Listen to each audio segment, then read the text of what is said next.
But Joe Joyce a bit too strong. I told you it'd be a war because styles make fights. He came to try and rip that number one spot off of him, and it was really exciting why it lasted. You know, Joe. He gets early on. It takes him a while to warm up, and the fact he's been out for a year, the fact he had a broken wrist, all those things, were for me, we're all going to be contribute to being such a good fight. And Hammer's just dangerous. I mean, even when he went down a couple of times, as soon as he got up, he tried to whiz over the right hand again, and it was a brilliant fight. I mean, Joe just showed what he is. He's a juggernaut. He's tough. He's relentless, and he's done that job in great style. Finished it in great style. Joyce against Dillian Whyte, do you like it? I like it. Yeah, I like him against anybody. I don't think a lot of people would like, though, the thought of fighting him. That's the problem. Anything about Joe's performance that you would want to change?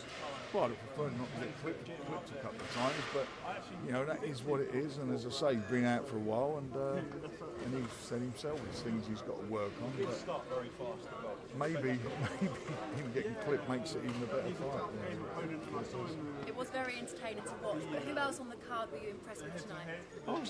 There were some really good performances. And I thought Mark did well, Mark Chamberlain. I think that fight went on too long. I thought the referee could have stopped it, or he cornered, should have pulled the guy out. He took a lot of punishment, very brave, took a lot of punishment.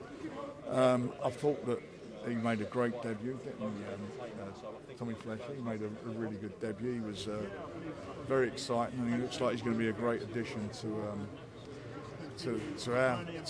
Queensbury, and certainly to the scene.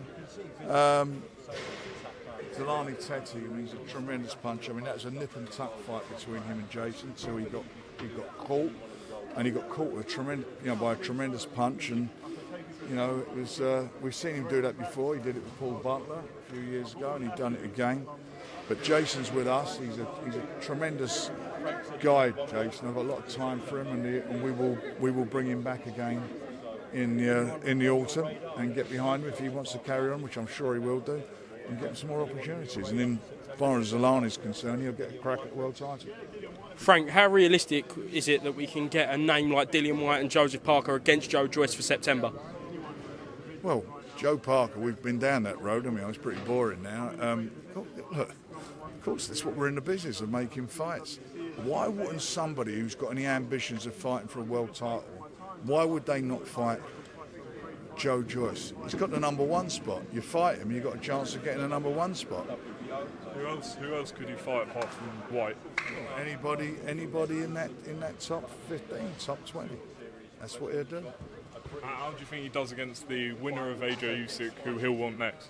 I genuinely think he'd be too big. I mean, remember, they got history, him and Usyk, from their amateur days. But I think he's a totally different fighter now. I think that'd be a great fight. And as far as Anthony Joshua's concerned, I think he's made for him.